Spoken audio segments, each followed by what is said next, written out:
At the White House, President Trump held a rare televised bipartisan meeting on immigration reform. Republican and Democrat leaders from the House and Senate gathered to begin hammering out legislation to meet a deadline imposed by the president. It affects about 800,000 children of illegal immigrants. Many of them are now adults. Here's what the president had to say. I feel having the Democrats in with us is absolutely vital because this should be a bipartisan bill. This should be a bill of love. Truly, it should be a bill of love, and we can do that. But it also has to be a bill where we're able to secure our border. Drugs are pouring into our country at a record pace. Joining us now with more is the founder and director of NumbersUSA, Roy Beck.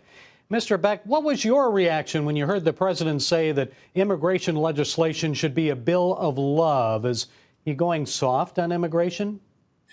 Well, sometimes you do things for PR purposes, so I can kind of forgive him for using a phrase that the former governor, Florida Governor Jeb Bush used. You know, he wants to do right and be helpful, give mercy to these young adult so-called DACA recipients who are here illegally. But you know, what we want to hear more than anything is that he wants to show love to the vulnerable Americans that are struggling, even in this economy. So many Americans don't have jobs, aren't in the workforce at all, are struggling with very low wages. That has to be his top priority, and he says it's his top priority. The things that the White House put out say that his #1 priority in immigration policy has to be struggling American workers. And it seems the president's willing to work a deal right away on DACA before negotiating a more comprehensive immigration reform bill. Is he wasting away the leverage he has with the Democrats?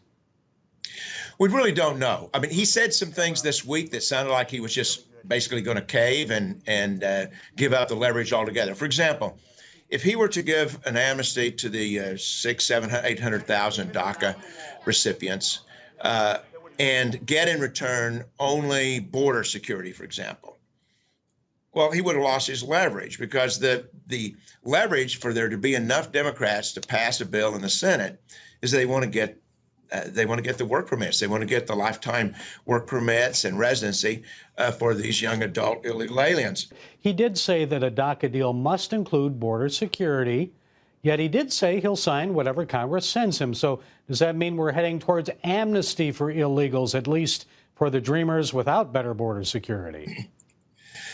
Well, you know, one thing I think the American people have to adjust to is that the president is dead set on giving an amnesty. This would be the 8th amnesty, by the way. We've had 7 already, starting in 1986. And even Ronald Reagan, right? Yeah, the first one was under Ronald Reagan, and then there were 6 more in the 90s. I mean, not only does the amnesty reward illegal immigration, but the question is, do you set up the country for the next amnesty? In the previous 7 amnesties, those amnesties did not require a verification system, you know, a reliable verification system that would cut off the jobs magnet. The main reason that we have 11 million or more illegal aliens in this country is because they can get jobs. We cannot have yet another amnesty that just sets up for the next amnesty. Let's stop illegal immigration once and for all. So maybe, you know, my organization has endorsed a House bill that actually does include a DACA amnesty. This is the first time we've ever done that. We fought every amnesty since 1996. Is that Bob Goodlatte's bill? Bob Goodlatte from Virginia. It's a compromise. It gives amnesty to these 700,000 DACA recipients, but it immediately, or within 2 years, requires all employers to use E-Verify, cuts off the jobs magnet so we won't have to deal with another amnesty later on, and it ends chain migration. It says that you're no longer going to be able to just keep bringing extended family. And President Trump, even before he was president, when he was campaigning, the wall, the wall, the wall, we need the wall. So I want you to listen to what he said about the wall.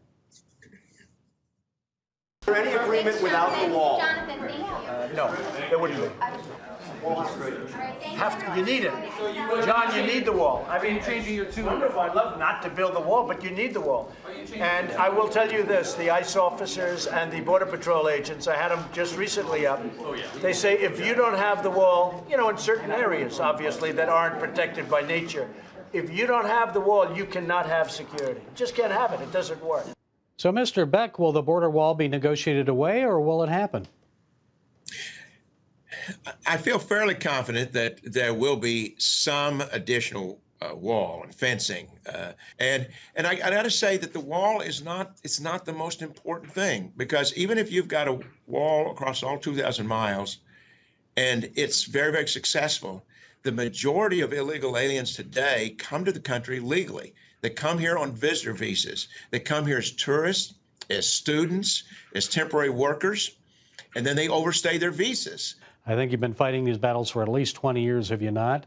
So, 21 years. Yeah. So now, after that White House bipartisan meeting, are we going down the same road as before, amnesty and no real reform here? Because this should be a bipartisan bill. We are on a road that's headed that way. There's a fork in that road, and one of the forks leads down there, and the other fork leads to something that's really new, and that we were promised by candidate Trump and President Trump would be the way he would go. We've got to do everything we can to keep the pressure on the president and particularly on the Republican leaders in Congress to not sell us out again.